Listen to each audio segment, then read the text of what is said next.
I will reflect on that time forever as being amongst the most special times in my life. Because that's like one of the most iconic things in history. Yeah. Bruce looks at Bruce's calls and goes, I wish I'd said that. Perhaps the most memorable for punters is Steven Bradbury. Yet it's called Thanks Basil. Thank you very much. You would have seen what he was doing. Yeah. No, Was there any feedback given? Do you want the real answer? Well, ladies and gentlemen, welcome to another episode of BackChat. This week on the show, we have...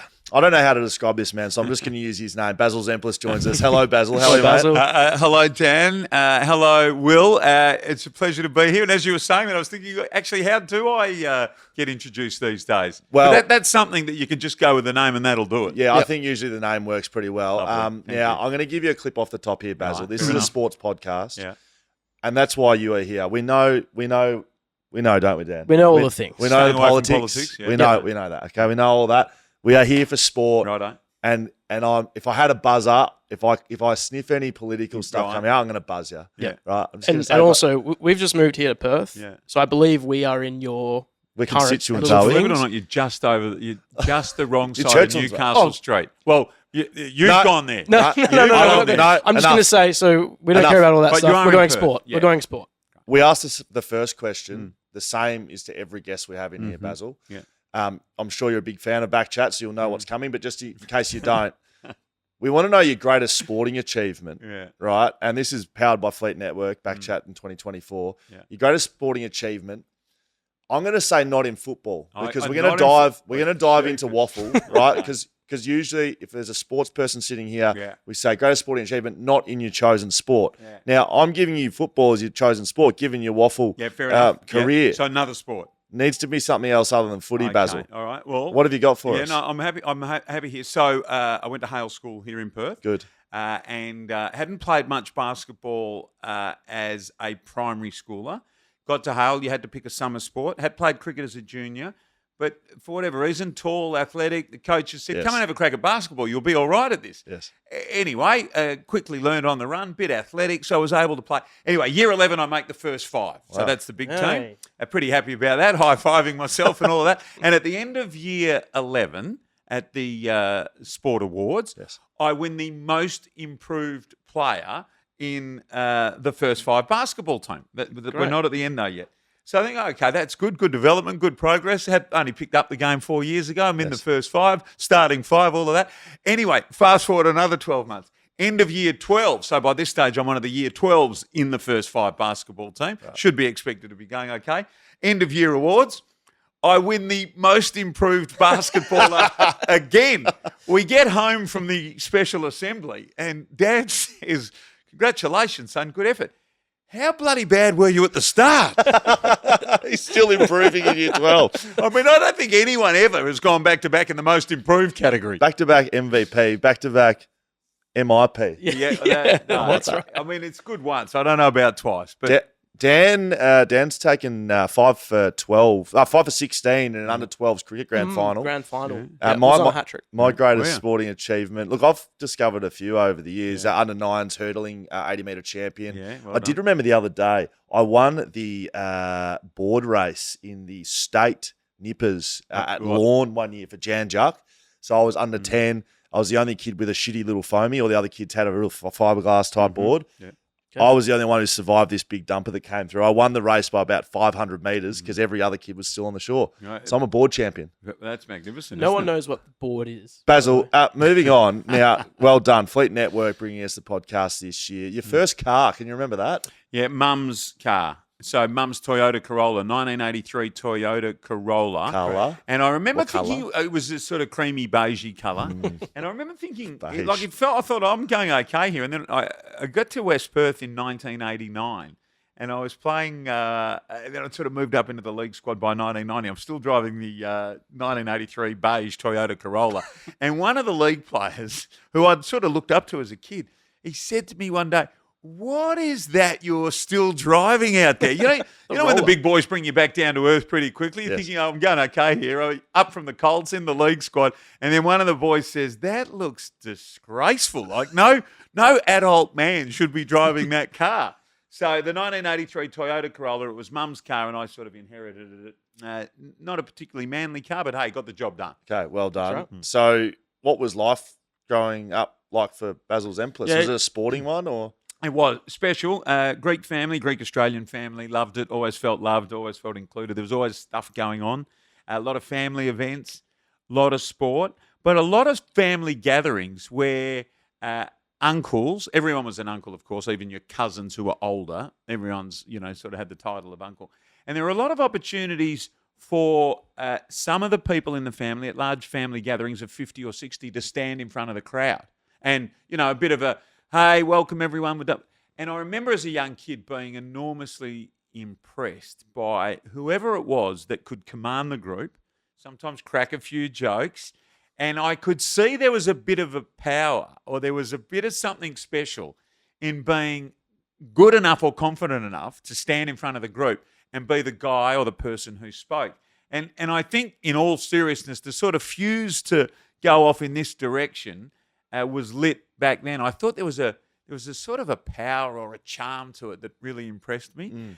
But sport right through it. A lot of cricket as a kid, a lot of front yard, backyard cricket, junior cricket. I played with Stuart McGill in the Floriat juniors. Played with Stuart McGill. Stuart McGill, Is yeah. he West Australian? 200 Test wickets, went to Floriat Primary and then went to Christchurch. Stuart McGill's West Australian. Yeah, so he played for WA, and then because of very good leg spinner, Yes. but because of our wickets over here, often your tutelage as well. yeah, it helped a little bit. I was a wicket keeper too, so I was keeping to the great Stuart McGill. How did you get down there, Basil? Difficult, with great difficulty. But because Stewie, often the 4 quicks at the Wacker because of the pacey conditions, he went to New South Wales to play more regularly first-class cricket. And in actual fact, you think of his career, 200 wickets, often as the other bowler to SK Warne. Yes. A remarkable career. It's gone off the rails a little bit since then, but hey, it's not how it starts, it's not the middle, it's how it ends, and it hasn't ended yet. So Stewie will be okay. So you played with Stuart McGill growing up. I know, how about that, eh? So, and then obviously a lot of junior footy. Churchlands, Wembley, and then City Beach, Floriat, Hale School, and then West Perth. it's funny you mentioned West Perth. We got something we do want to show you. It's not connected right here, Nicholas, We'll but get that going. wanted to show you a little bit of footage. Perhaps we dug out of the archives for you, Baz. Have a look at this for you, mate. Oof. Oh, look at that. Great Number freak. one. Number one. Oh, Oh, look at that he couldn't from ponytail. there, could he? Great goal, but even better celebration here, Basil. This is some aggressive high-fiving. Look out, knocking him out. Now I remember this. So won the ponytail. That's important to point out, isn't it? Absolutely. Commentate this, Baz. So Zempilas marks, plays on, sees the space and goes. Awkward bounce. Even more awkward kick, but from the 50. Ha! What an aggressive and talented mobile big man. Shall I go on? Or Yeah, very good. Basil I remember this, Zempilas, ladies and gentlemen. Kill that, So please. we were last on the ladder. That was the day of my 21st birthday. Wow. I was playing on David Hines, who Hinesy. was a premiership ruckman for the West Coast Eagles. That's right. That was 1990. That was 1992, I reckon. Yes. And 1994, Heinze played for West Coast in the premiership. But I remember I kicked that goal, and I said something which was so stupid. We were bottom of the ladder, and South Fremantle were top of the ladder. And I said something as I'm that awkward high five You were back. aggressively, Even my teammates punch. sort of getting out of my right. I said something like, "We're not losers anymore." And the bloke next to me from South Fremantle goes, "Nah, but you are." And I remember Todd Curley. I don't know why I remember, but Todd Curley, who played for the Bulldogs, famously ran into the umpire. You might remember, got a 6-week suspension, I think, for that. Now coach of South Fremantle, ironically. Yes. And I remember, a line like that, it's a decent line, but it's only a really good line if it brings your own teammates, brings them. And I look sideways, and Todd Curley's got this big smile on his face, laughing at me as well. I go, righto. Okay, yep. One South Fremantle, nil Zempilas. So do you know the funny thing is, watching that goal that Nick, our producer, found, outstanding production work, Nick, coming through, and ladies and gentlemen, if you are listening, I do implore you to go to YouTube and just watch the footage of Basil Zempilas with a beautiful lock of hair tied behind. I could see, having played at the highest level, Basil, I could see that you were lipping off because I could just see the aggression in your high fives. You were proving something. And it comes back to you at the end of this clip, and you can clearly say you saying, fuck off. Oh, Because it's okay, Basil, you can swear. Because I like that someone's you swear clearly for got, me, which is good. That's correct. Someone's clearly called you the loser. And you go, no, that was outstanding. So Did you often take a bounce? Like see a big man take a mark. Wasn't a great bounce. It was was well either? called. No. Awkward. Within Yeah, 2 it was meters, but you went. But I saw the space. It did open up there quickly, and I don't know why no one was coming near me, but it did sort of. And then it was a shocking kick off the boot as It well. goes in. But what about the finish? You were like, it went, if you kicked it from 50, it went 50.5 centimetres and it just bounced over the line. backwards. It did. Yeah, It it bounced was. back. Didn't have a lot of Yeah, penetration. no, that's right. It was a bit of an SCG 50, that one too, I reckon. So anyway, it's in the record books. Correct. It's in the record. Anyway, and so that night we go on and win that game. Yes. Famous win for us under Jeff Geishan, who coached Richmond and then was the umpire's boss. And it's my 21st that night at the Chariot Room at Gloucester Park. No expense spared by mum and dad. And anyway, so we've had a huge win. And a big chunk of my teammates are invited, and we go there, and it was a really great night. How so good. maybe it was the premature celebration for what was to come that night. Correct. I think. Yeah, Just like the big pigeon chest Yeah. pumping around. yeah, it was awkward. No, not good to look at. So, that. No. so your West Perth career spanned over 5 years, I believe. You played Colts in '89. Right. Started like a German band, and then broke my leg at about round 9 or 11, and that was to be my pattern, sadly. Then 1990 made my debut. Round 3, 2 Resi's games, and then round 3, split Easter weekend at Bassendean Oval that's against correct. Swans. You lost. We lost. We got thumped, but at the end of the game, I got singled out as one of only 2 players who could hold my head high. Wow. Zempilas and Palm, David Palm, who played for Richmond and was captain. You two can hold your heads high. The rest of you, it was one of those sort of speeches from George McAlger. So I felt pretty good about myself. I'll tell you how good it was. When I left the change rooms out the back, Tanya Armstrong from Westside Football was waiting for me to interview me. As in Tanya Armstrong. As in Tanya Armstrong. Media, Fremantle. Yes, it was from Westside Football, went to Channel 10 and then worked at all of Fox the networks. Footy. And now at Freo, of course. And so that's the sort of debut it was, given a hiding, but I did play well. And it actually, in all seriousness, was close to the greatest day of my life because I had barracked for West Perth. My family had all been involved with West Perth. I spent the best years of my life as a kid on the banks at Leederville Oval watching West Perth play. And so to make my league debut, to play well, to wear the red and blue, it was brilliant. I thought it doesn't get much better than this. So That's so good. have a looking at your career. As you said, you were injury prone or cut down by injury. 6 games in 1990, 1 game in 91, 13 in 92. You had 6 Sandover medal votes in that season, so that maybe one of those in that there. Impact. 93, Yeah. you played 3 games. Yeah. You played in your first final that year. Yeah. You kicked 5 straight goals in that final. Yes, The against following Claremont. week in a prelim, you kicked 2. Your team won into the grand final. You didn't play in the grand final. Why? No, did I kick 2 in the prelim? Did I? I believe so. Yeah, okay. Well, that's interesting. So the 5 goals, I'm very proud of these 5 goals, and I ran into one of the Claremont players who was shifted on and then shifted off me by Jared Neesham because I was in irresistible form in this finals. So I played the first game of the year and got injured in a typical pattern, and then my next game back, the Geesh takes the punt and brings the big bloke back for the second semi-final. Yes. We play at Subiaco Oval, league headquarters, and Mark Brayshaw, father of all of them, and of course himself, Claremont and then North Melbourne, but he was at Claremont obviously at the time. He starts on me, couple early, This is Hammer's day. Yeah. taken care of him, and then Danny Southern, the wild man from the Bulldogs. He hadn't been the wild man at the Bulldogs Young. It yet. was young Danny Southern. He comes onto me. Another couple there. Off he goes. Brayshaw back. 5 goals. We lose by about 11 points. Then in the prelim, kicked a couple early, obviously. Pleased with that. And I did my groin in that game by about half time. And unfortunately wasn't able to play in the grand final. Is that a regret? It was disappointing. And then next year, they went close-ish again and then won in 95. But in 94, I played the first couple of games or a few games, had a job at Channel 7 at that stage. So during that off-season, it happened. And I had to make the decision, which way am I going to go? And I'd had well, I don't need to say anymore. You saw the tape, boys. So did I make the right decision or not? I I don't know if I've ever seen anyone more proud of their 25-game career in my life. Knew every kick. As you should be. Yeah, correct. You kicked. Yeah. Tell me if I'm wrong. Yeah. 25 goals, 3 throughout your career. Yeah, but they were pretty close. Probably. Mate, no, that was Take good. Take a win when you can, Basil. That was good. Maybe not all of the points are registered there, or there was a few sprayed out of bounds. But you, Scully, you like this. So there was a development program at West Coast at the time, and players from the WAFL would be invited. I a couple of times was invited. Yes. And I remember doing some one-on-one with Ryan Turnbull under the watchful eye of Mick Malthouse. There was WAFL players invited and the current Eagles squad. Just the injuries, I was a bit unlucky. I had been spoken to by quite a number of clubs.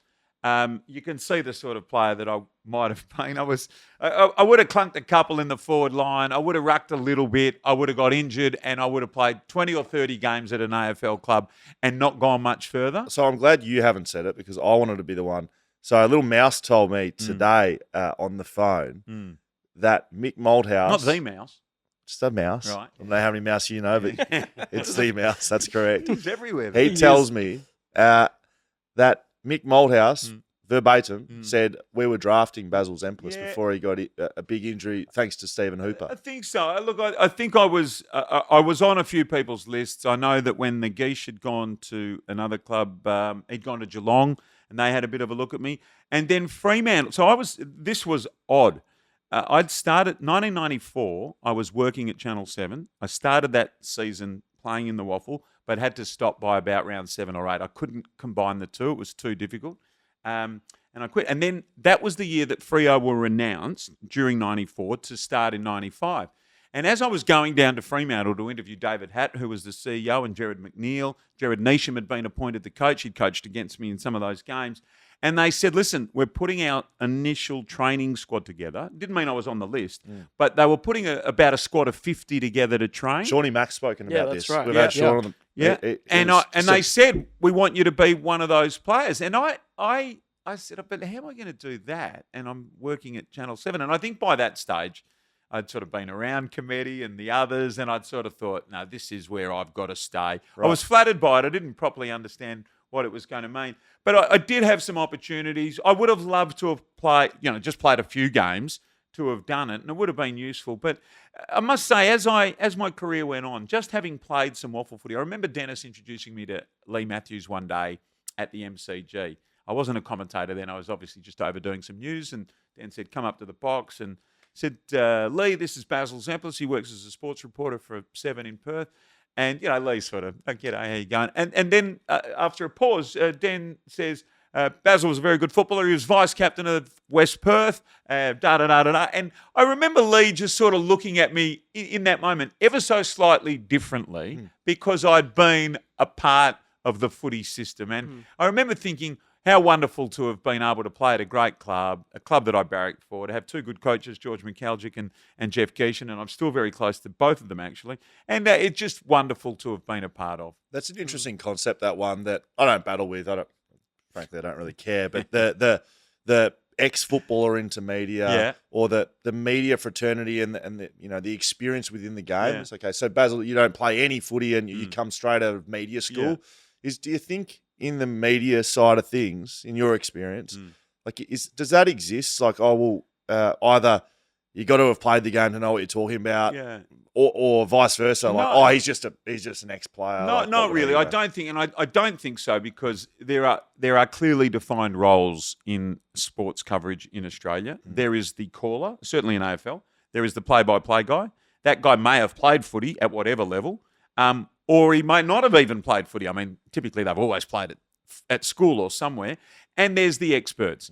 And then there are the supplementary people who might be on the boundary or in the rooms or those sorts of things. And I think we all know the defined roles here. The caller typically is a caller. Some of them have played footy at a pretty high level. And I think Lee Montagne's doing a really good job at the moment. Yep. Dwayne Russell. Carl Langdon. And Dennis had obviously played and coached at West Perth. Yeah. I'd played some WAFL footy. But Adam Papalia wasn't a WAFL or AFL player, but geez, he's a very, very fine commentator. Bruce McAvaney. I mean, anyone going to throw Bruce back into the pack because he hadn't played at Norwood or Sturt? No. I think he did play Colts, by the way. Did he? So I think that role, you can have come from any background, and if you're a good enough caller, you're a good enough caller. The expert, I think we do expect that the public seem to want them to have played the game. Yes. And I think that's fair enough. And now, as it turns out, with Daisy and others, playing the game can mean playing AFLW or playing AFL.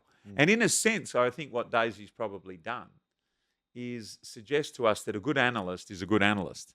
Now, yes, AFLW is AFLW. It's the highest level that women can play at, but it's not AFL. And so this idea that actually you need to have played the game to be able to tell me what I've just seen with any authority, I think we understand now is probably not necessarily true, but it's what we want. Yeah, it's what we want. Very well wrapped. Yes, very nice, Thank you. Basil. Cheers. Thanks, Basil. Thank now, you. I've got an idea, by the way. Hey. So in the Melbourne Cup, Yeah. right? There you go. And I've thought this for a long time. I presented 5 Melbourne Cups. I was the Perth boy who presented 5 Melbourne Cups. I was very proud of that. What do you mean? Well, Seven had the horse racing for a 5-year period, and I was the MC of the presentation. Sandy had done it for many years, Sandy Roberts previously. Sandy went to Fox, and I snuck in there as the Perth boy who would MC the presentations of the Melbourne Cup. Given the cup to I'm sort of, I'm the bloke that calls the guy forward who then calls it and hands it over. But in my time, Michelle Payne's famous victory, one of the 5 that I did. Anyway, leaving that to one side. So back to the commentator and the expert, right? Yes. So cricket, you do a bit of both, but now they've kind of gone to caller and experts. Yes. Why is horse racing, the longer races, 3,200 metres, right? We know how long. Why don't we, after the start, why doesn't Darren McCauley or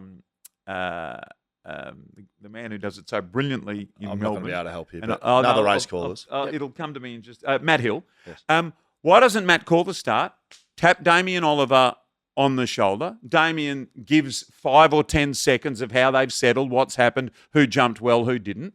Why doesn't Matt Hill then take it for another 200 or so metres, another little tap to... It seems to me horse racing is the one spot where we haven't got the Australian sporting style of commentary fully explored. I think you can have an expert mid-race is what I'm saying. So we've only just started doing that. This TV is going to go to standby mode in 53 seconds if we don't touch a button. Right. Now, I'll touch a button. I think what you're talking about in perhaps a sport that you are versed in commentating, swimming. Yes. I think we saw that for the first time with Ian Thorpe in the last Olympics. Yeah. Because before that, it was... No, they were there. Maybe the way we're using it, and certainly what I think one of the things Thorpe did was take the analysis of racing post-race or before the race on the mega walls that were available. He took it to a new level. On the shorter races, so on the 50s, didn't used to let Thorpe. Thorpe, leave it with me, please, here, mate. I'll take care of this. And no matter how many gold medals you've won, I'll just handle this. But on the longer races, clearly the experts come in. And on swimming, so 100 up and back, I would call the start. Thorpe, a comment on the turn, maybe a little bit longer. I'd pick them up at about 60 at the 60-metre mark. Back in for Thorpe halfway down the pool the last time, and then by 15 metres it needed to be back to me for whatever gold I was coming up with. So there was a rhythm. There was a rhythm to those. But so you compare a 100-metre race in the pool to the 3,200 metres, which takes 3.5 minutes or something on the track. Yes. So how is there not room for an expert commentator? It is a bit boring horse race, and plus, especially if you're just watching and they're all in a pack, you don't really. They're calling out names and stuff. You can't really see what's going on. Yeah, and I guess that would be a good call to have an expert. It just explaining. seems to me it's the one place that we don't call Aussie sport the way we normally call Aussie sport, which is caller and expert. And I'd love to see somebody give that a go. And, Damien Oliver, perfect example of somebody that could do it. You've got to be really good. So not only do you have to have the great knowledge in those roles, you've got to know, I've only got 10 or 15 seconds here. I've got to get the words right. Got to say it quick. And the caller relies on the expert to fill that little window only. If they go a bit long, it can start to get a bit tattered. So it is a very important relationship, that. So we're starting to get into media land. And, so your WAFL career torn tragically short. Yeah. 24. Was it 24? I think it's 25, actually, Basil. It might have been 24. Might be one bonus game. So... did you always want to go into media? Like, it sounds like a little bit, but it also sounds like you were enjoying your footy and making a crack I loved at that. footy. I wanted to keep going. I was really sad. I remember I'd made the decision in my mind that I couldn't do both. So I'd been at 7, maybe 4 or 5 months. Yes. And it was clear that the weekend work was an important part of it. And I knew I'd had such a great opportunity. Getting in at only 22, I'd studied journalism at uni. Yep. And so I'd come through that path, got an opportunity incredibly to get a job as a final year cadet at Channel 7, tried to combine the both. They said at first, you'd probably be able to do it, give it a go. And then it was clear to me if I was going to really make the most of the opportunity at 7, I was going to have to give the WAFL away. It was only 22 though. I wasn't ready to give it away. I loved it. It had been what I'd wanted to do all my life. And I did think I could get onto an AFL list. I could have. Yeah. I would have, I think, had I had an injury-interrupted season. As I say, I wouldn't have been a star, but I would have played a few games. Would have been nice to have in the bank.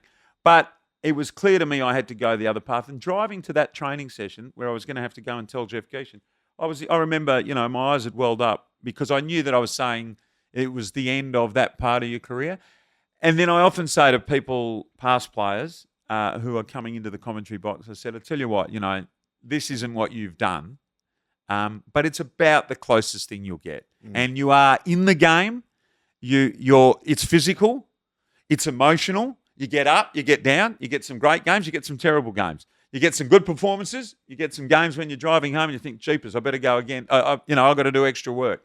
And so it is the closest thing to playing the game, and I haven't coached, so maybe that is, maybe it isn't. But in an all care, no responsibility sense, it's brilliant. And I remember having this conversation with JL as he was about, he'd come off that turmoil of losing his job, and I said, mate, you've just picked up the gig with 7. I said, in a few months when I see you, you're going to say to me, this is the greatest thing in the world. Because I said, for you as a cricketer, it will be all of the things that you loved about cricket without the playing, the camaraderie, the teammates, all of those guys. You hang around the back of the box, you chat.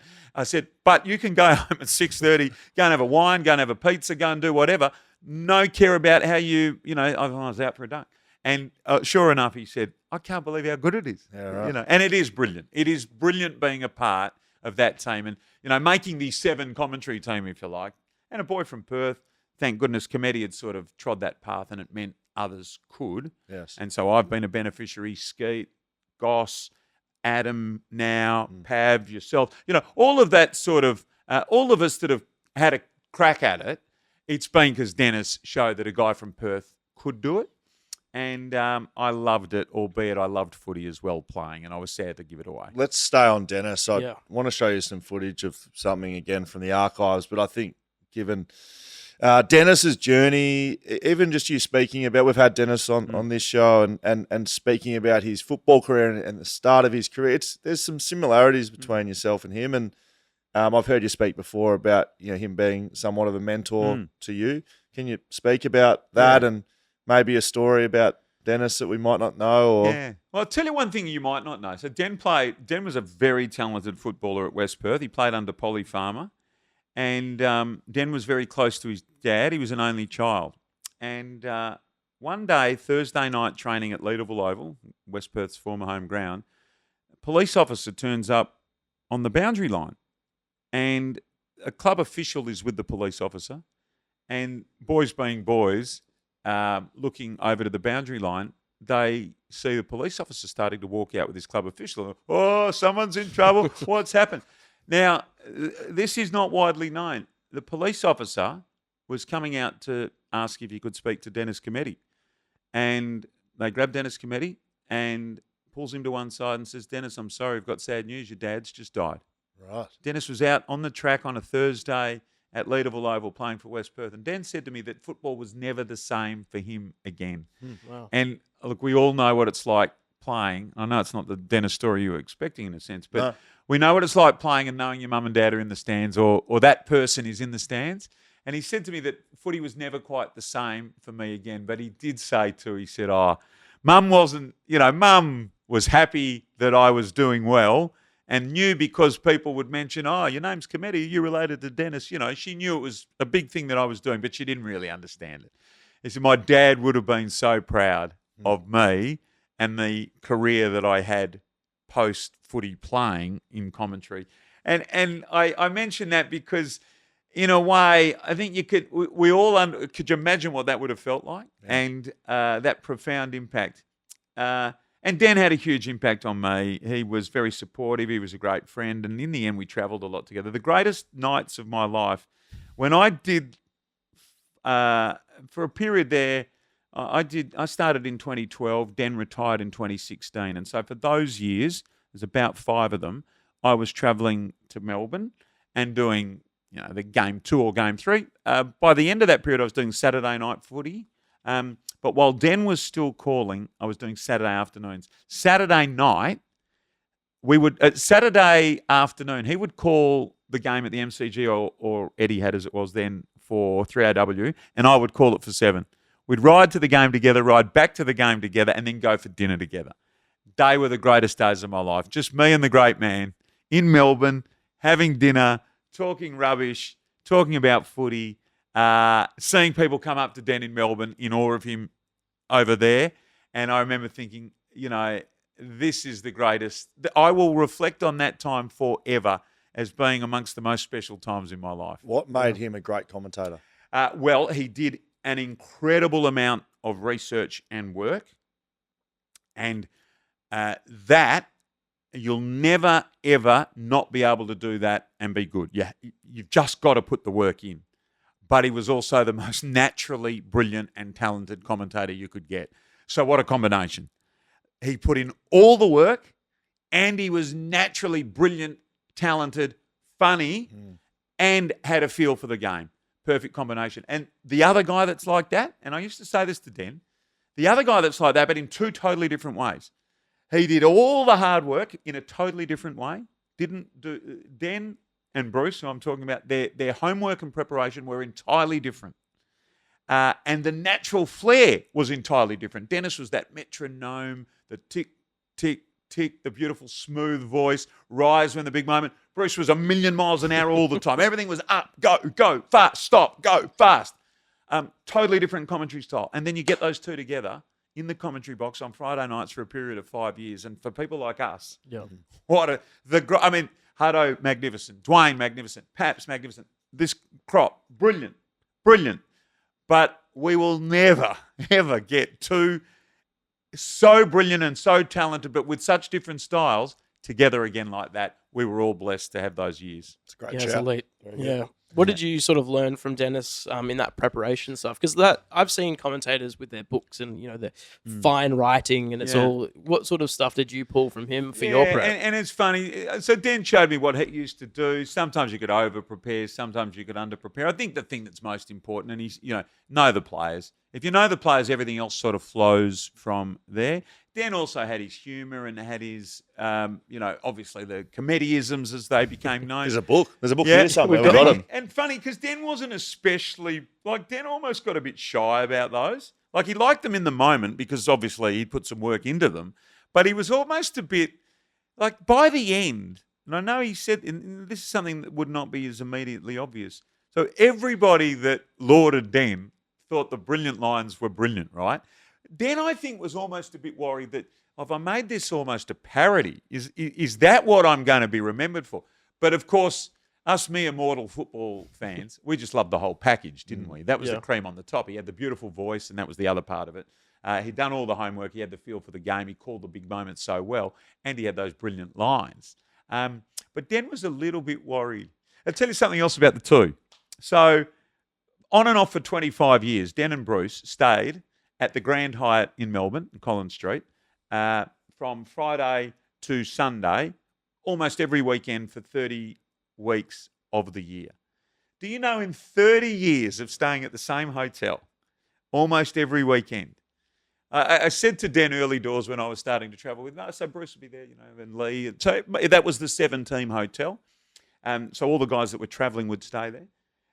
But honing in on Bruce, because they were the callers, they had the rhythm together, they had the great connection. Now, how often do you catch up with Bruce for breakfast?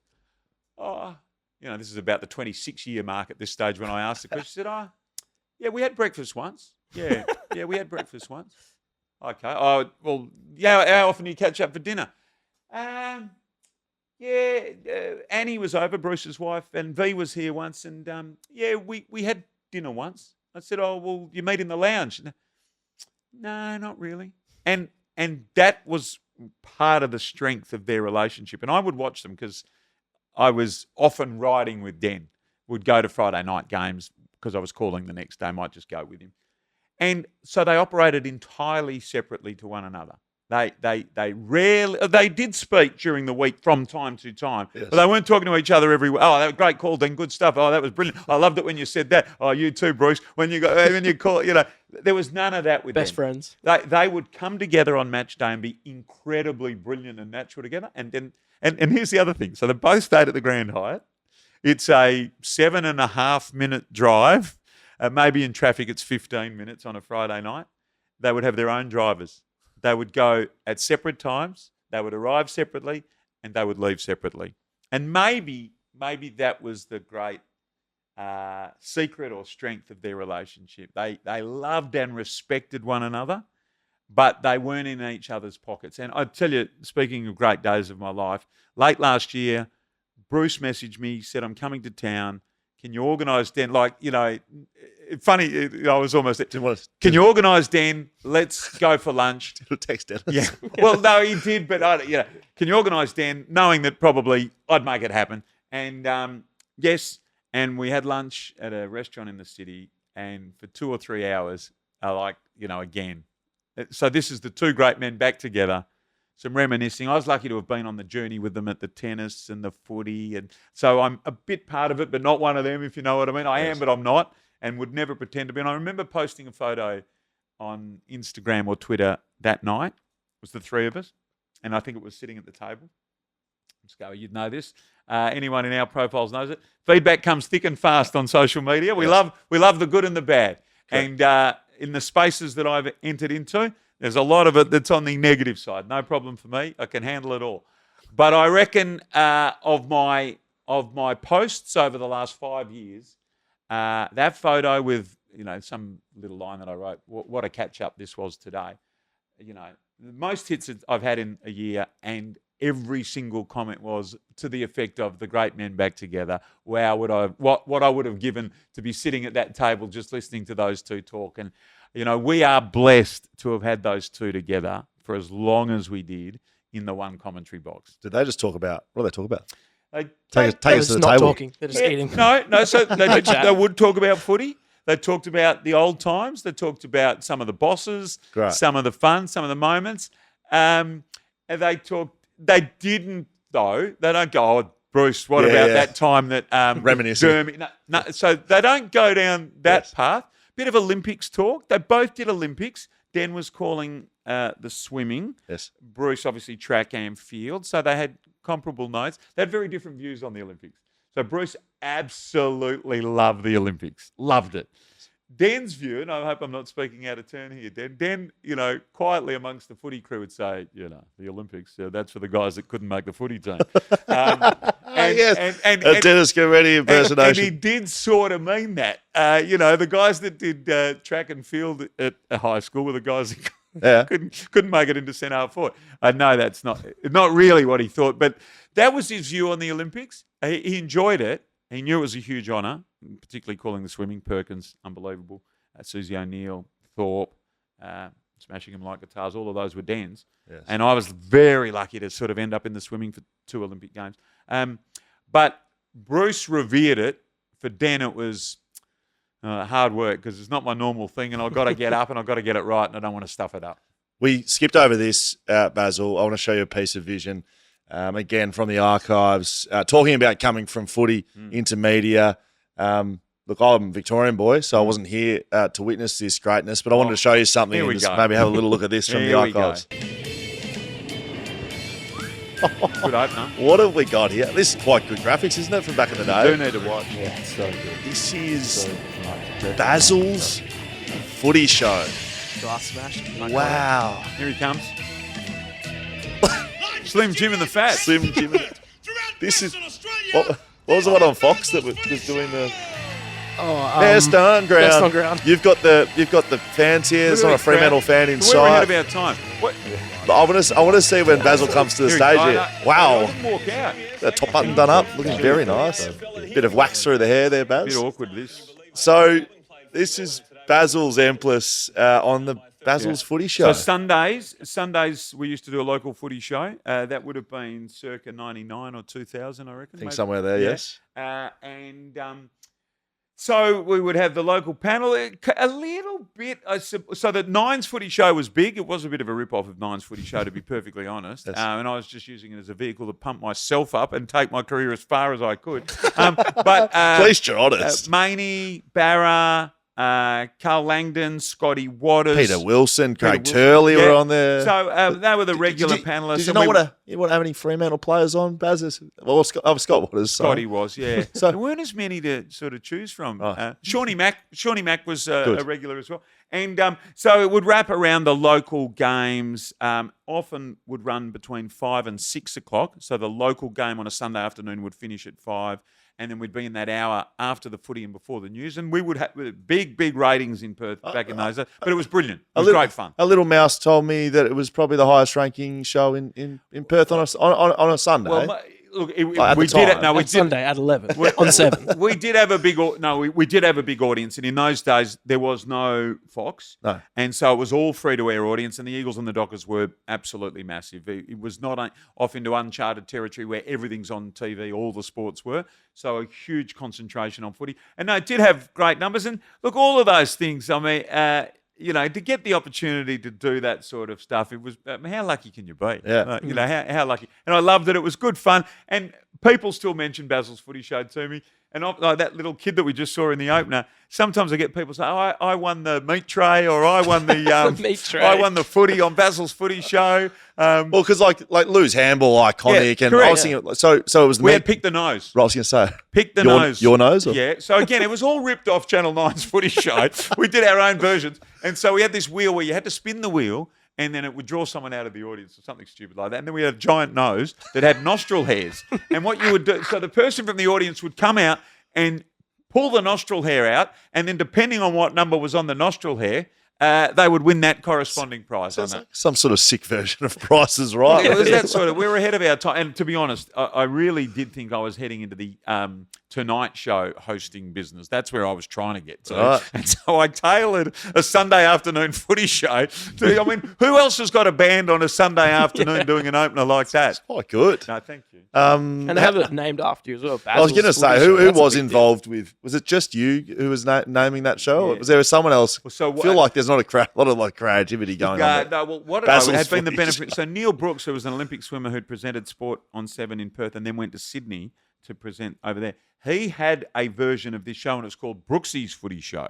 So when the powers that be were talking to me about the name, I said, well, there's only one thing we can do here. Save money on the B as well. You don't have to change the big letter. And, so that's how I managed to con people. That's shit house, Basil. That is shit house. Also, the suit was quite large. Yeah, big. But that was the fashion back then. I hope. Beige and big. I hope. Mate, well, talking about fashion, and I didn't know where to squeeze this in, but I feel like this might be the only place. Good segue, yeah, nice little segue. Yeah. At some point in time in your career, you've been in the top 50 Bachelors of the Year, Cleo's Bachelor of the Year, haven't you? Yeah. 2004, I believe. Yeah. Now, does that sound right? The absolute truth to these things now that I'm a sort of more mature man, is really those lists were only about the strength of the publicity department at the organisation that you were working at. Right. So maybe there was one or two really good-looking dudes. So were you put forward to that? I think that's how it used to work. Did you put yourself forward? Well, I might have suggested to the publicist it wouldn't be a bad idea. Always, because when we were young, Dan, like that was a thing. Like it was like, oh, who's in the top 50 this year? Like, it was a big thing, wasn't it? I didn't go running to see who's the Cleo's top 50 bachelors of Australia. So I was actually in it twice, believe it or not. I think what had happened was, this would be absolutely deadly true. I think the publicist at Channel 7 Perth changed. So when the new one comes in, I go, hey, I see they do those Cleo 50 eligible bachelors. And, if you wanted to put my name for it, she not knowing that I'd already had a crack. So Scott Miller was an Olympic silver medalist in butterfly. I remember Scott Miller. He won one year that I was a nominee, and the other year was Ryan Phelan, who was I know Ryan Channel Phelan. 10, Channel 7 Comedian. Sport. Yep, and he now does. He now hosts the Trots on, I think on Sky, and Right. was at 7 for a long time. And so, I Lost didn't get to- close, didn't deserve to get close. And how audacious me even considering that a bloke that looks like this would put themselves forward. But Doesn't surprise me that you no, put they yourself are. forward. I was a though. confident player, Scully, Right. a confident player. Fair. Well, we've had a little bit of experience now of like people, getting doing media awards and stuff like that. With all these things, you have to put yourself forward. Like, there's this idea, I think, to the general public that a media award or an award is just given based on merit. Oh, no. It's all based on you putting yourself forward and having a good application. Yeah. So, right. Yeah, we would often say, actually, in journalism and media awards in particular, if you wanted to set, in January, if you wanted to sit down, look at all of the categories of awards that existed and say, right, I'm going to win 5 of these, you could. Because some of the categories are quite obscure. You've been to the WA Media Guild Awards. Yes. And well, not obscure, but, there's the WAFL Award, Photo for of the example. year. Photo of the year, the WAFL Photo of the Year, Yes. and the AFL Photo of the Year. I mean, if you wanted to set yourself for the WAFL Photo of the Year, you probably could. Yeah, work hard, go down. Go and sit at the best WAFL photo. and just keep taking photos. You're not going to have a lot to beat because there's the umpiring, or the story that promotes umpiring. Yes. yeah. Well, again, that's not a hotly contested category. That's- So I reckon if you set your mind on winning that award, Have you won that? I didn't know because Oh. I didn't set my mind to it. No, correct. But a 2-time Christian medalist. So Again, have to put yourself forward for it. Did you bring them along? think Do you what- wear them no, around? So I think what you needed to do for the Christian Award, you needed somebody from your own camp going along to the judging, pushing. So to be I've heard that. group judging. So Barra and I would wax. Go, righto, Barra. This Barra, is fucking debaucherous. Barra, you won last year. You're going this year. Go and stump for me. And Goss would be there representing 10. Or if Goss wanted to win that year, Lockie would be there. Tomo from 9 would be there pushing for Skeet. Or Skeet would be there pushing I've heard for this Tomo. from. This isn't just a. This isn't you revealing this. I've heard this from multiple It's sources. the absolute truth. The sports editor of the West would be there pushing for Duff or whoever it might have been. Ryan Daniels. Ryan. And whoever, Clint Wheeldon would be there pushing for ABC. Dan Const, maybe. Correct. Yep. So, and ultimately you'd have to sort of just win the weight of numbers in the room. Barrow won a couple of times. I won a couple. Ryan's pantsed us though since. Ryan's, Yeah. I Does asked Ryan some this year, I said, how supreme many is that, power. Ryan? And he said, well, if anyone was counting, it's 3. And so Ryan's got 3. I had a couple. Barra had a couple in his day. So, we did okay. over the years. Ryan's taking your job reading the sport, doing it he's- very well. and he's And got more Christian medals. That's right. But he hasn't been Lord Mayor. That's true. The thing with the He hasn't called any Olympic swimming finals Okay. either. Okay, you we're know. gonna get with to the those in a Lord second. Mayor though, it's what I found interesting about Hang the Lord on. Mayor. We're not going to get into politics. No, I of just want to course. say one thing, but Yeah. the number of votes required to become Not a lot. not a lot. No, not Surprised a lot. by that. However, Do we what? Hang on. the system This is sounds the system. political. I mean, how many votes do you need to become club captain? That's a very good point, Yeah. What is it? If there's mate. Not many because does every the co- player vote? yeah, but they don't look at it. They've already made their minds up. Right. But is that what the I Perth learnt. is? that the I same learnt thing is? probably the X-Man. Xavier. Xavier. Xavier yeah. Ellis. I think the X-Man probably really gave me an understanding of this. Reckons that Bunga Hearn was a good campaigner. So we have. Sorry, not on this show. We're having Shannon Hearn this year at some point, but there was 5 of them up for West Coast captaincy in 2014. Darren Glass stepped down half of the way through the year. Yeah. And there was himself, Matt Prudis, Bo Waters, Josh Kennedy, Scott Selwood, Eric Right, yeah, McKenzie. yeah, Someone had 6. yeah. It was like a political Yeah, campaign. and- There's suddenly there's a dinner on at Shannon Hearn's Yeah, house. yeah. The first to third year players are all invited. That's how the X-Man told the story. Steaks are there. Yeah. There's lobsters being served. Like, sorry, what's going on here? Yeah, no, that's exactly right. So, no, not a lot of votes required in the Lord Mayoral election, but you still got to get more than the next person. It's true. And first time around, there was 7 of us. No, that's all right. See, look what Basil, you've done we- here. You've done here. Stop. Now, you mentioned the Olympics. Really keen to speak about this part of your media career. Clearly aligned with Channel 7 and had the ability to call Olympics. You've been involved in 9 Olympic games, so winter and summer? Yeah, that very right? lucky. Obviously, so my first was Sydney, and my last was Tokyo 2020, which was in 2021. What a contrast! So Sydney was in Sydney. I didn't call track and field, obviously. Bruce did that, but I was there the night that Kathy Freeman won. In the media box or watching as a fan? Just got into the stands with a media pass, but just with high demand. You needed a second ticket, didn't have the second ticket, Just got my flashed way around. through it. Yeah, Perfect. somehow. And then 2021, which is probably personally my best Olympics, we won 9 gold medals in 8 days.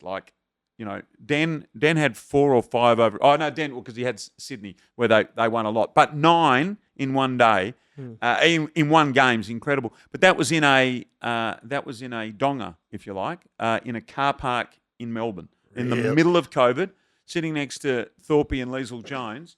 But our most successful games, and in the pool, our most successful. Before we go into detail about a few of them, I was going to ask you about the atmosphere. So you worked at Sydney. You called it Athens, where it was an open pool deck. Yeah, open pool. I didn't do swimming.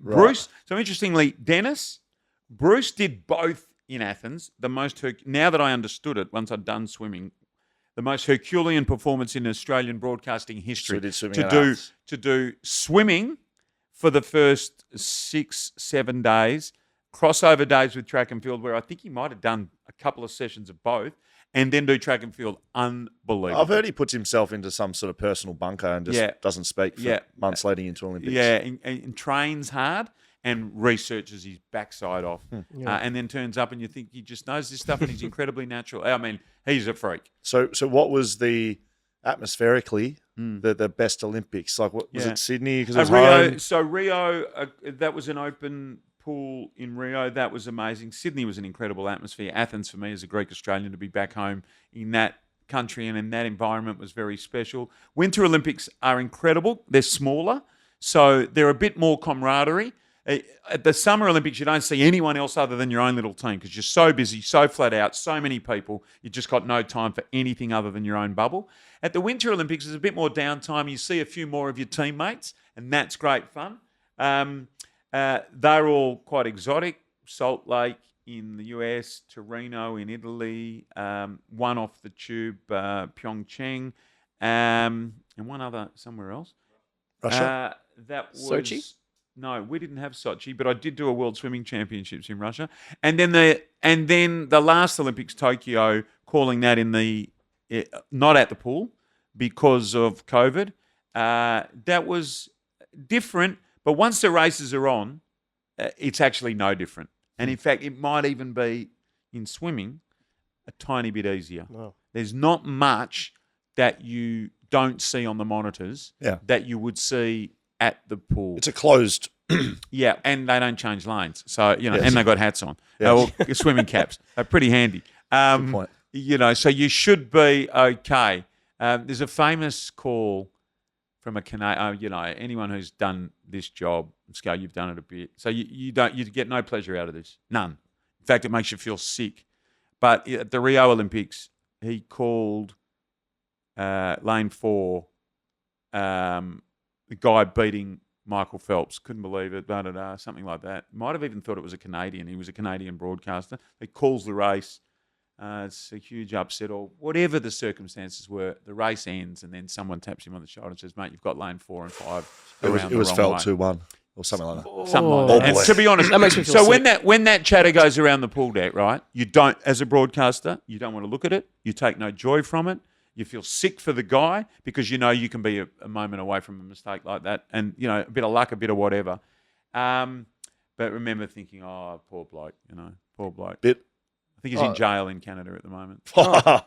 Okay. That took a turn. Have you spoken to Bruce about the Cathy call? Because that's like one of the most iconic things in history. Yep, lots of times, and lots of times where he's spoken about it, lots of times where he's nailed it. Early on in my career, in the Sunday Times magazine or whatever's the Sunday magazine in the Sunday paper, there's the column down the side every now and then, 20 questions or 5 questions with Kylie Minogue or Alf.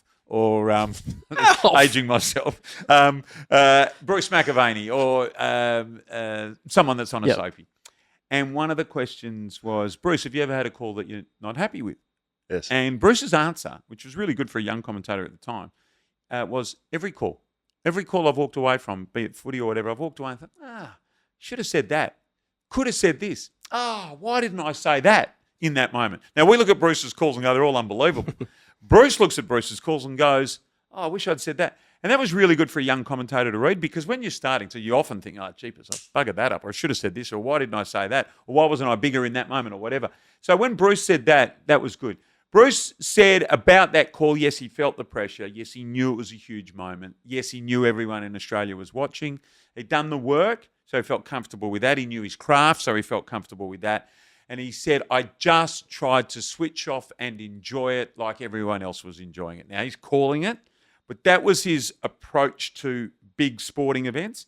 Certainly in footy, where you get nervous in a grand final, but that was definitely his approach. A big game coming up, can't wait. And you could see, certainly towards the end of his career, when those two would come together for a grand final, like they were nervous in that excitable nervous, this is the big game of the year, but they weren't nervous like, oh, gee, I hope I don't stuff this up. They knew they were going to be fine. Yes. But with the big call, but Bruce says, and he's on tape saying this, It's meant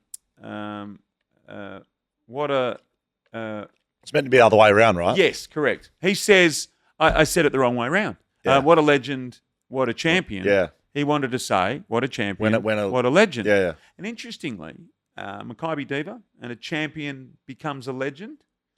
I think Greg Miles Bit of a shout picked out. up, well, yes, it was, and a bit of a combo. And Bruce said to me at that lunch, he said, I said to Greg, hey, you're getting ready for Mackay Diva's third. You better have something, you know, not putting pressure on him, but, hey, mate, they're great mates. He says, you better have something, Greg. You better have something ready.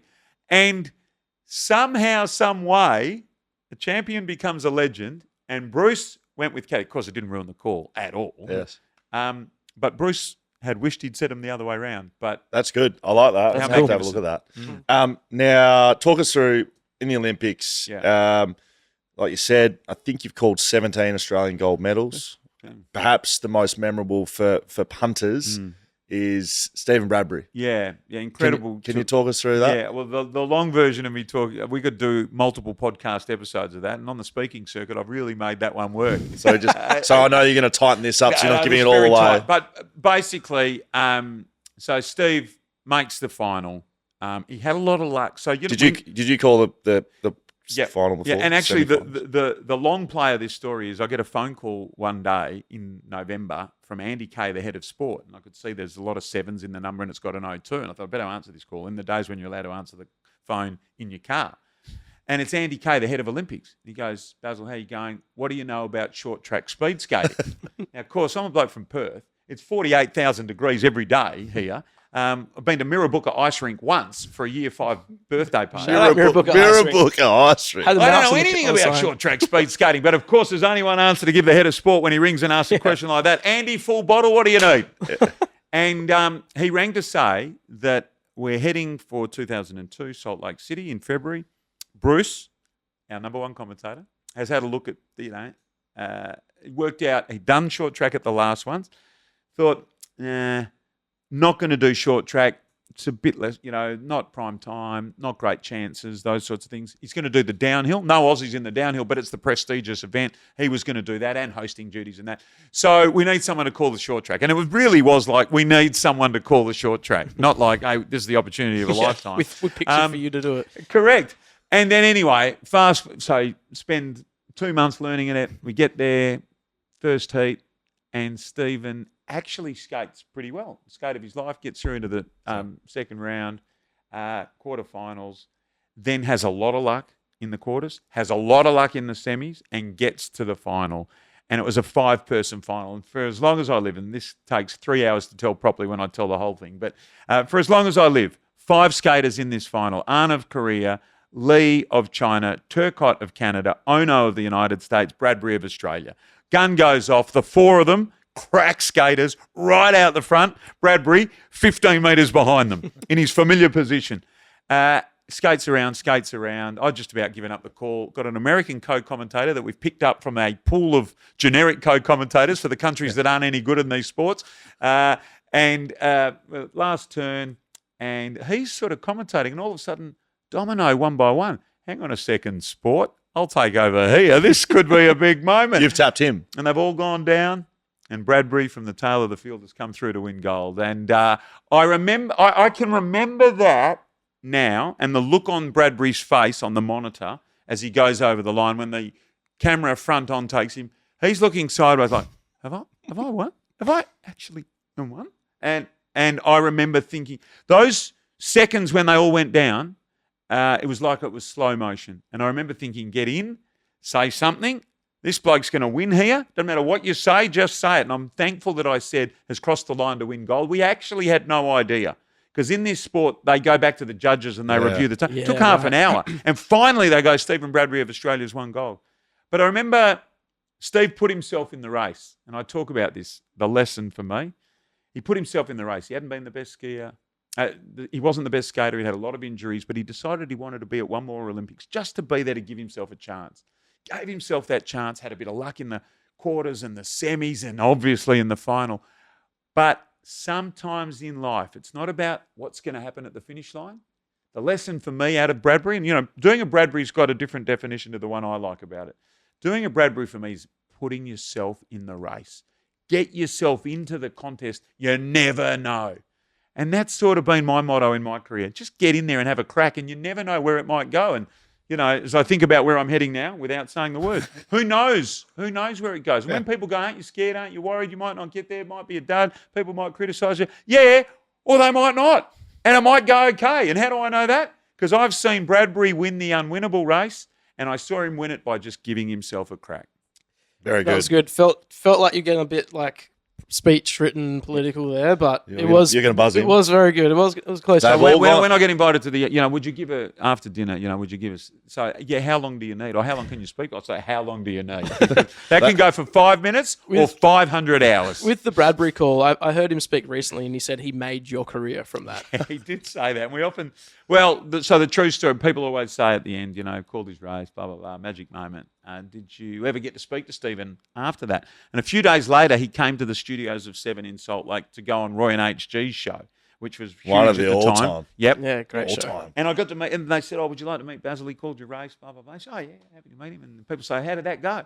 I go, well, we stood there together, shook his hand, and I said, I looked him in the eye and I said, Steven, I couldn't have done it without you.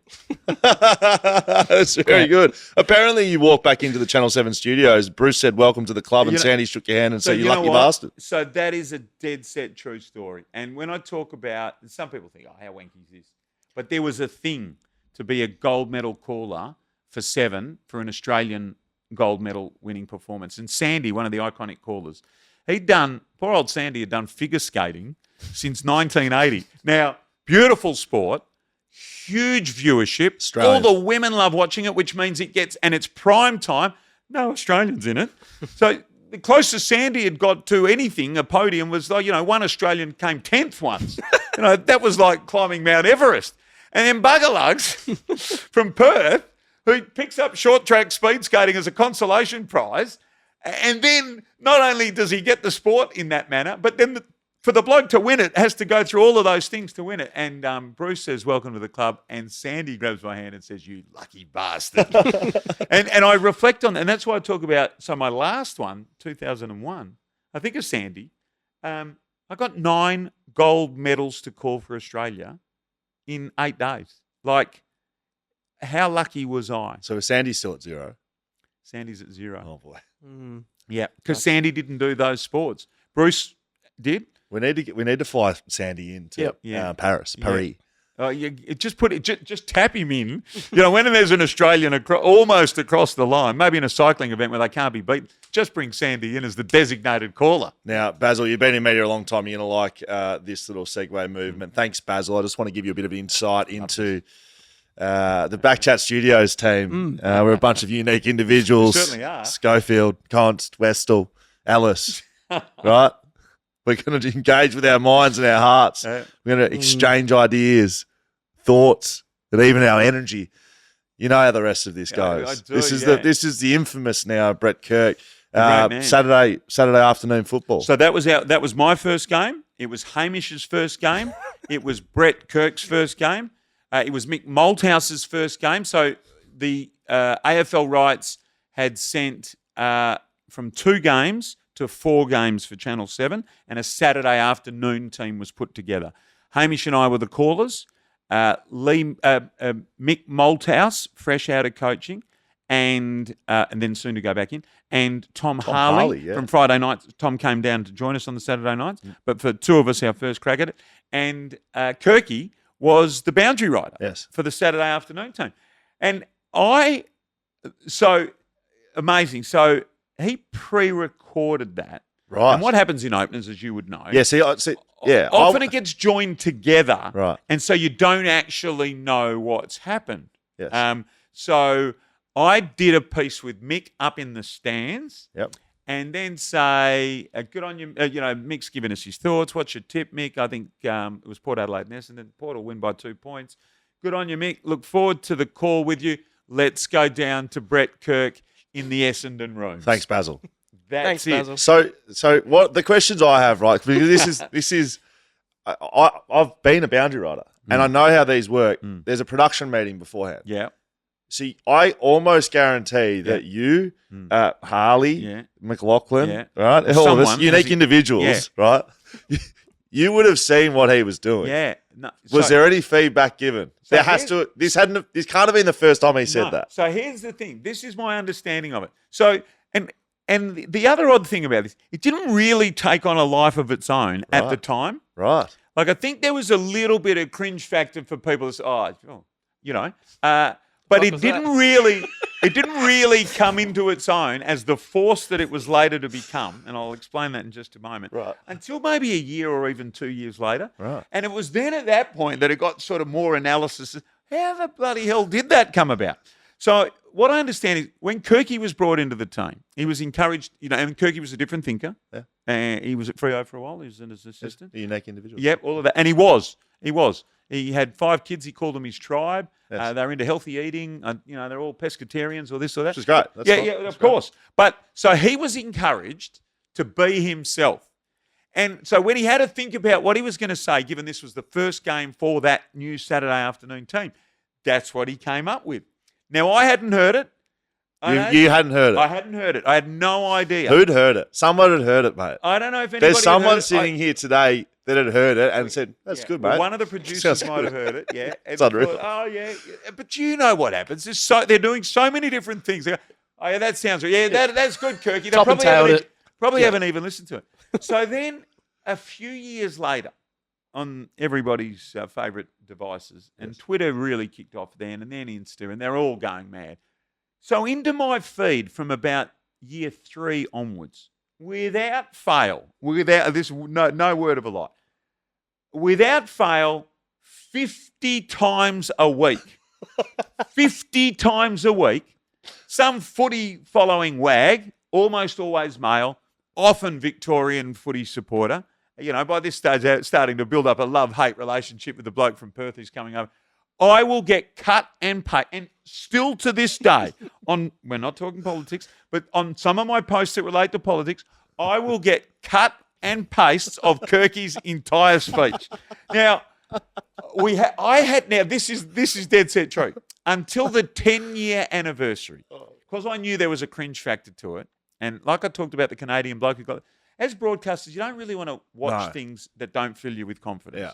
You want to steer away from that. You just want to see good things to sort of inspire you. So I didn't watch it because I knew that it had taken off a life of its own. I didn't really want to see it. And then on the 10-year anniversary, Kirky's not spoken about it at all. I'm doing Triple M breakfast in Perth. I remember this. With Xavier Ellis. And we got Kirky on. He was you know how it works. He's the ambassador for something or rather. He's chatting about healthy eating week or something, encouraging kids to eat a sandwich at school instead of a hamburger. And so Brett Kirk, and then we go, well, we're gonna. And X says, you got to ask him about it. Of course, mate. I can't ask him about it. I've never even watched it. Anyway, so actually, that's right. So on the air, the 10-year anniversary happens a few weeks before that, and they make me watch it. And for the first time ever, I watch it on air live. Yes. And I see all the fuss, like you can see the awkwardness, but I also thought, it's not that bad, is it?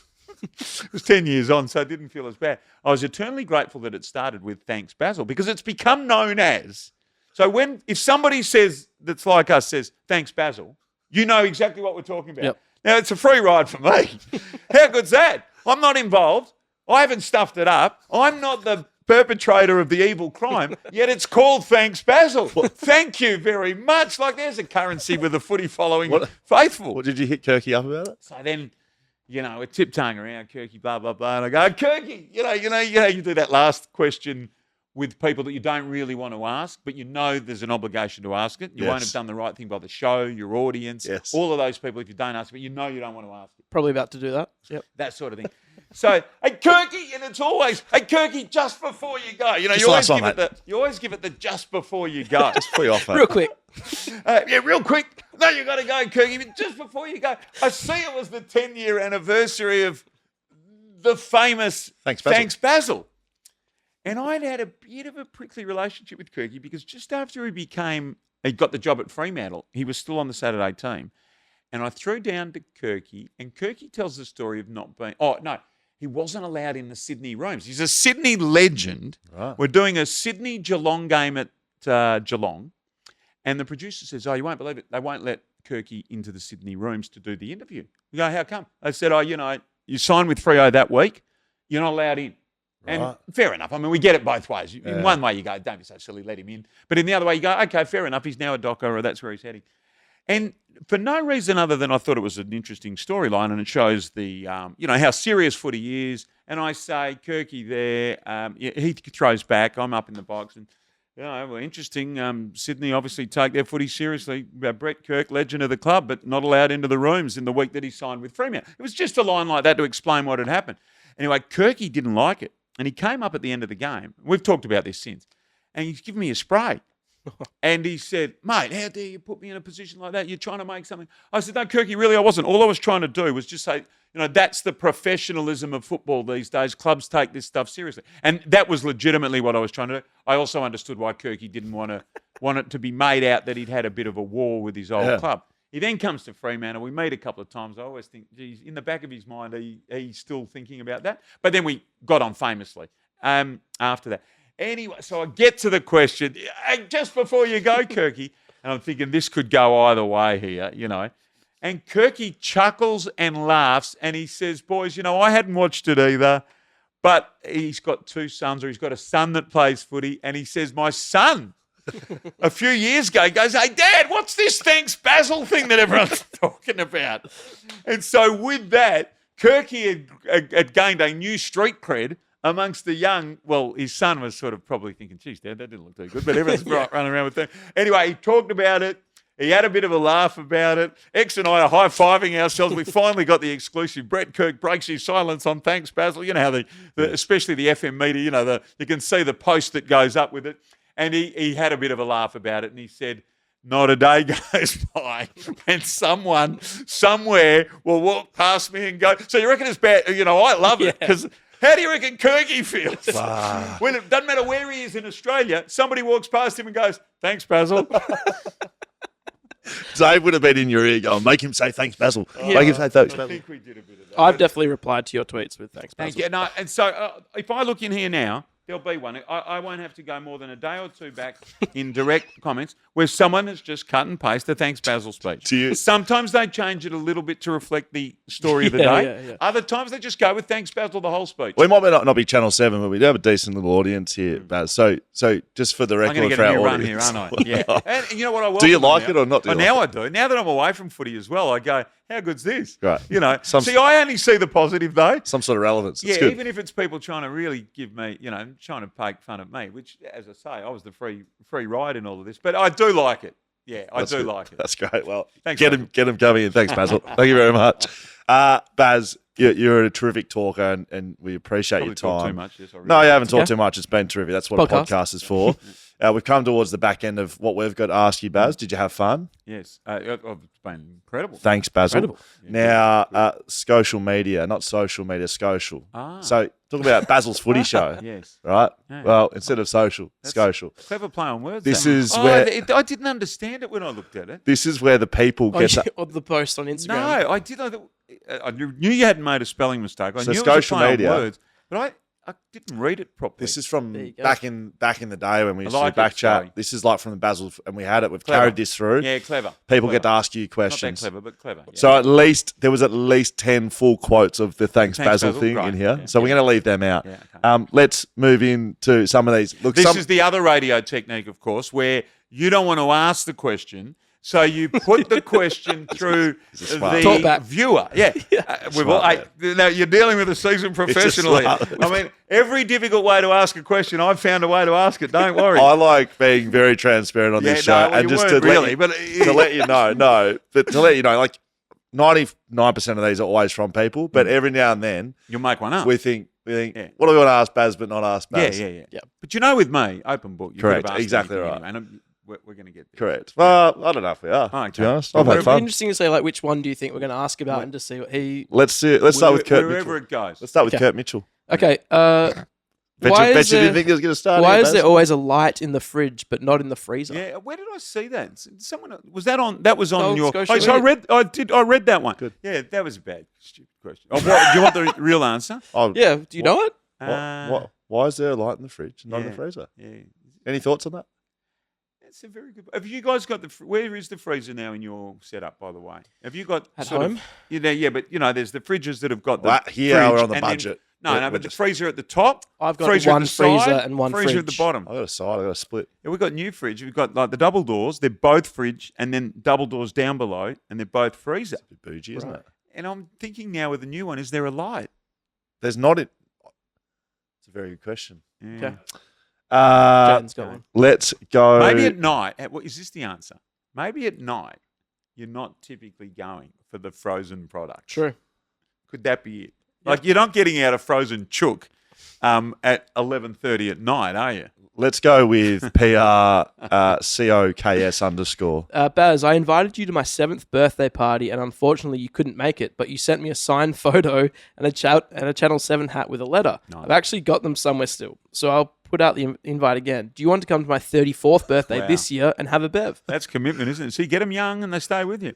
Well, I'd like to see the details. If that, Does that sound like something that happened? That definitely sounds real. Yeah, I read that and you go, yeah, that would have been right. So I know we're not allowed to go there, but No, if the birthday party's in Perth Yes. or in Churchland, I'm there. All right. Look at this guy. I'm there. All right, here we go. Dubster.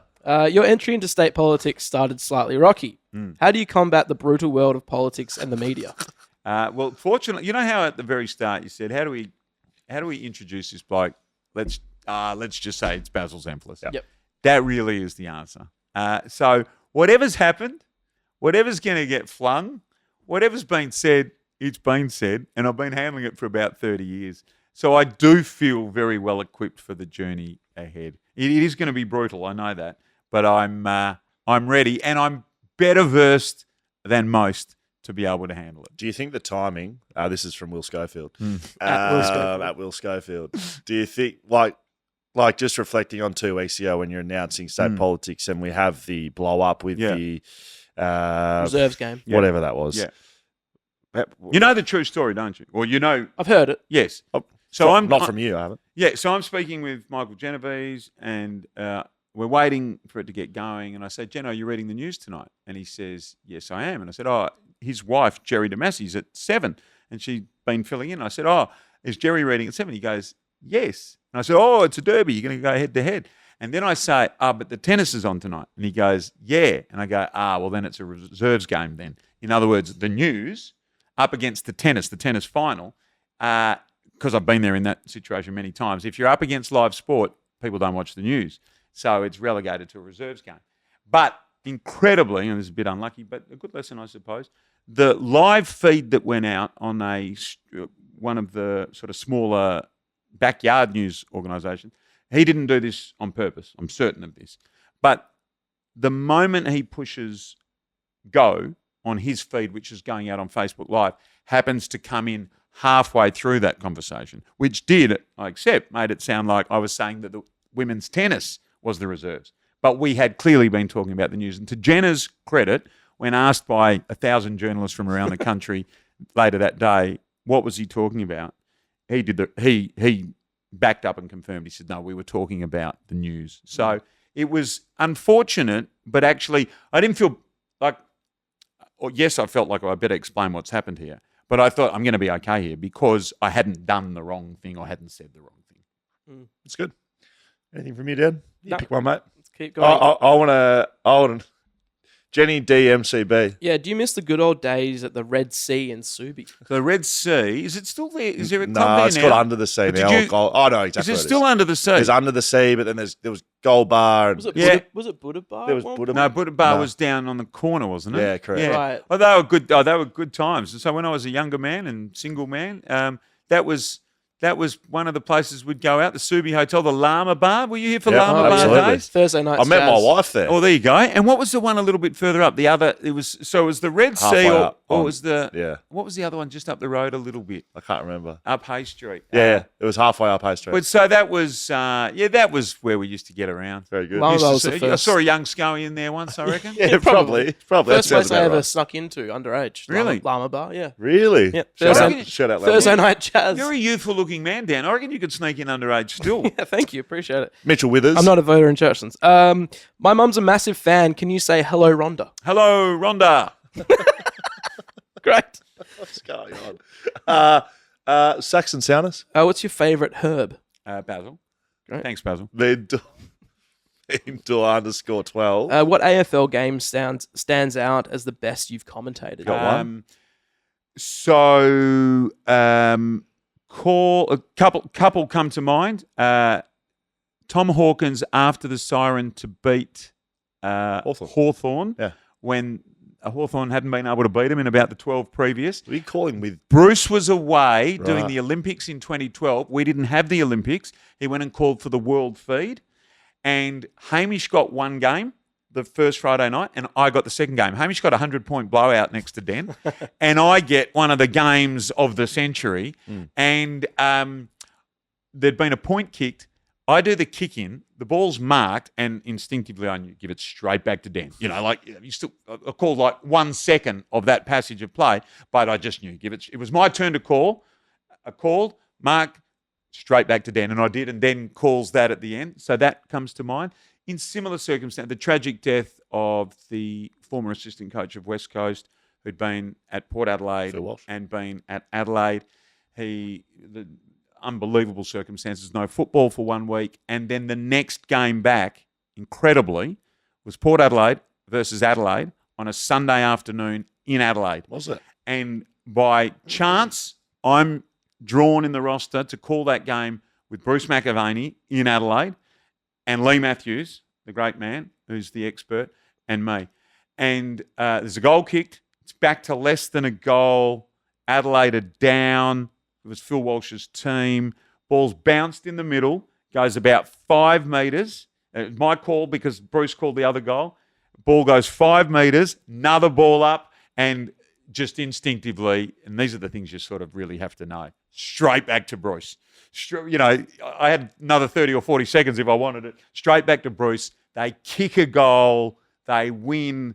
And Bruce, in Adelaide, all of those moments, wraps himself around it as only Bruce can do. And I remember thinking, I'm very pleased that happened. And probably the prelim final, Richmond getting into the 2017 grand final, that Dusty went mad that day. They played Yeah. who?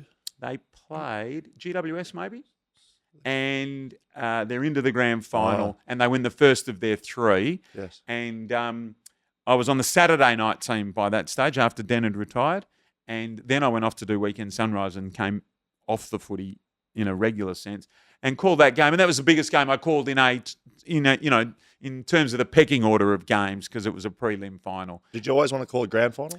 Yeah, I was just absolutely rapt to have been calling AFL footy. I just thought it was all amazing. And it was really sitting next to those guys, that's what made it amazing. I think Basil has given more than enough time today. Daniel, finish off with the very last question. It's from the Eggman. How does Basil like his eggs? I like that. Scrambled. Scrambled. Right. Nice. Scrambled. Scrambled. A bit like my career's been. Had a crack at everything, and we'll keep having a crack at everything. I've enjoyed this, boys. Yeah, well, we've enjoyed it as well. I think, don't know what I thought coming into it, but hopefully people have enjoyed it as much as I have. I've been very much intrigued at some of your stories, mate. It's been great. And you know what I like about this? I feel like, scratched a bit of the surface. There's a bit out there, but as I've reflected, there's still plenty left in the tank. I mean, Basil You wanna Part come, you 2. can come back. so either the book or the subsequent podcast, Right, if you- there's a lot of good material. I'll finish with not having spoken about politics this entire time. If and when you become the Premier of this state, you are booked in for Part 2, Basil Zempilas. Okay. Yes or no? What? That is a deal. Okay, Great. Very good. That is it. In fact, if I become, Here we go. I'm laughing. If I was ever to become premier, my first interview on the Monday after, because it happens on a Saturday, whenever those sorts of things happen. First interview on the Monday after. BackChat. BackChat. Great. BackChat. Yeah.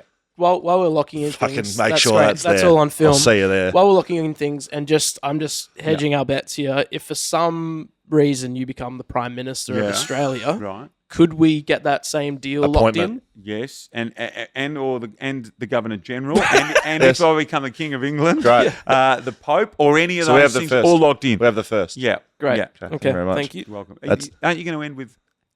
Thanks, Basil. I was getting there, Basil. Just wait 2 seconds, please. Backchatpodcast.com.au. You can find your good stuff there, or backchatstudios.com.au as well. Fleet Network bringing you the podcast this season with the Snapper Whiskey, Mugger River Roasting Co., a couple of others that are pending at the moment, Shelter Brewing Co. I'll get over the line after this Yeah, one. that is correct. Thank you for all of your support. Thank you, Basil.